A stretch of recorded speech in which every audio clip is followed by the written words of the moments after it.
17 million auto retail sales are made annually. About 10% of those sales are red vehicles. You're probably thinking that number is so low because red cars' insurance premiums are higher, or they get targeted by police for speeding more often, right? Well, that's what I thought too. And I really wanted to prove that these myths were true because my personal affliction with the color red. I hate the color red. However, during my research, I found that none of that really made any difference. Today, I'm going to hopefully persuade you to not buy a red car by explaining the reasons, providing you with reasonable alternatives, and finally giving you an insight to real-world situations of buying a car and why to avoid the red ones. So, what's so bad about red cars anyway? Let me explain. We all want a safe, reliable vehicle to get us from point A to point B. And did you know that red vehicles have a 7% higher crash risk than other safer colored cars? Red is a vibrant color, but it's also used a lot on road signs, traffic control devices, brake lights, sirens, you name it. And drivers, they get distracted. They can't see red cars from all the other surrounding red.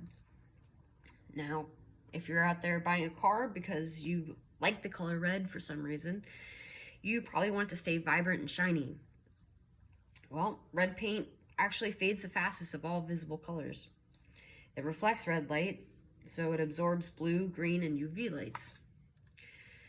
Now, once you've realized what a horrible idea it was buying the red car in the first place, now you're going to try and sell the vehicle to some other red car enthusiast that's totally unsuspecting. Resale value of red cars depreciates 32.7% over a 3-year period. 50% of all new cars are usually silver, black, or white. Drivers tend to choose traditional colors rather than experiment with new ones. Just a proven fact. So unless your fire engine red car is a Ferrari, your targeted customers are out there buying sensibly shaded family cars. Since resale value is also so important to thieves, you now have a slight benefit that your car is less likely to be stolen. Even the bad guys don't want the red car. So rather than worry about your safety, body paint, and all the money you're going to lose trying to sell your vehicle, you should consider your options. Safety is always the most important factor when trying to purchase a car. And according to Monash University Accident Research Center, white is the safest color. In an online article, it said that red is a stimulating color, and it can set your pulse racing, raise your blood pressure. You know, nothing like driving around constantly in a car that's giving you your daily amount of cardio and setting you up for a day of high blood pressure. Good thing you took your meds, right? Unless you want to live your life scoping out shaded parking spaces every day, everywhere you go, it only makes sense to buy any other color but a red car. Lighter colored enamel reflects sunlight, which keeps your cabin of your vehicle cooler and less likely you got to use your air conditioning. So since your not red car is also fading at a slower rate, you're now spending a lot less money on fancy waxes and products that's going to keep your car appealing. Yellow, orange, green, and white all have less depreciation when it comes to your car's value when trying to sell your vehicle. Yellow, orange, and green are really uncommon, only 1.2% of 3-year-old vehicles. This contributes to the rarity and demand. So hopefully at this point we've reached an agreement to steer clear of accident-prone, fading paint, and just generally bad for your well-being red cars. But I really want you to visualize the benefits as well. Imagine you're out buying a first car for your son who just passed his driver's permit.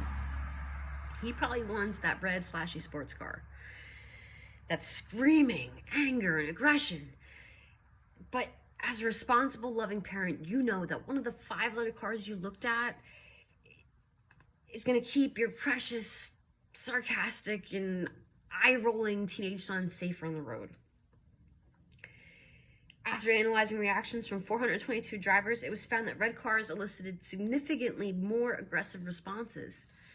Or maybe you're thinking of going through a midlife crisis and you decide you need something to be proud of, to show off to all your friends, or park in your driveway and wash 7 times a week. Your whole life has led you up to this moment, and you'll be damned if you're going to spend an entire year's salary on a car that you have to park in the shade. Instead, on a beautiful 80-degree day like tomorrow, you can park that not red beauty right out in the driveway. Perfect view for the Johnsons, the neighbors across the street, to gawk at. Or you could always just be a normal Joe Schmo and be looking for a daily driver, something that in a couple years you can trade in for the newer model. Value is important when thinking long or short term. Go with your gut, avoid the red, and make the sensible decision. That's going to make your options a lot easier in 3 years when you're trying to sell your old car to buy a new one. With all your options out there, purchasing a vehicle, it's not hard. Look the other way, turn your eye, and when the salesman tries tricking you to make the foolish mistake of buying a red car, you don't do it. So go with the white car, keep your family safe.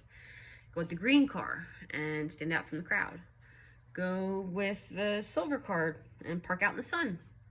Now, I can't change the stories of you or your friends have of all the red cars of their past. Everyone seems to have at least one. But if I could prevent someone else from having the same bad luck or buyer's regret, then it's given this speech meaning, and that's all I could really ask for.